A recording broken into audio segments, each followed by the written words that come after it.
Er moet nog dit hier een nij onderzoek komen naar de integriteit op het gemeentehuis van Smellingelaan.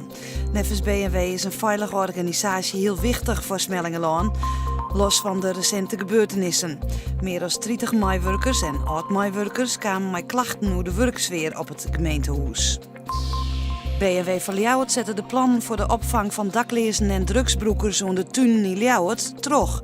Na lang berieën en onderhouden oerlis met de politie denkt wethouder Andries Eckhart dat dit het beste plak is voor de opvang.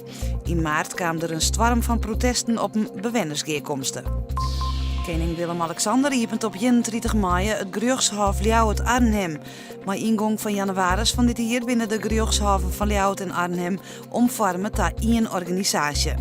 Door de fusie had het gerechtshof nou zo'n provincies als werkterrein. De officiële opening is in de Jacobijnenkerke in Ljouwert. Massum krijgt een jachthaven en een vaarwei en de haven van Wenarken bij Ritsemersiel wordt opknapt. Door de onlid van de hek om Ljouwert kan het gebied tussen de beide dorpen op een ei inricht worden. De provincie had er 4 miljoen euro voor beschikbaar gesteld. Van de joen en vannacht wordt het 10,5 graden. De wind neemt touw matig en krachtig, maar zij uit en terug een bui. Morgen wordt een dag met redelijk wat zinnen en een temperatuur van 16 graden. De wind is zuidwestelijk en is matig en vrij krachtig.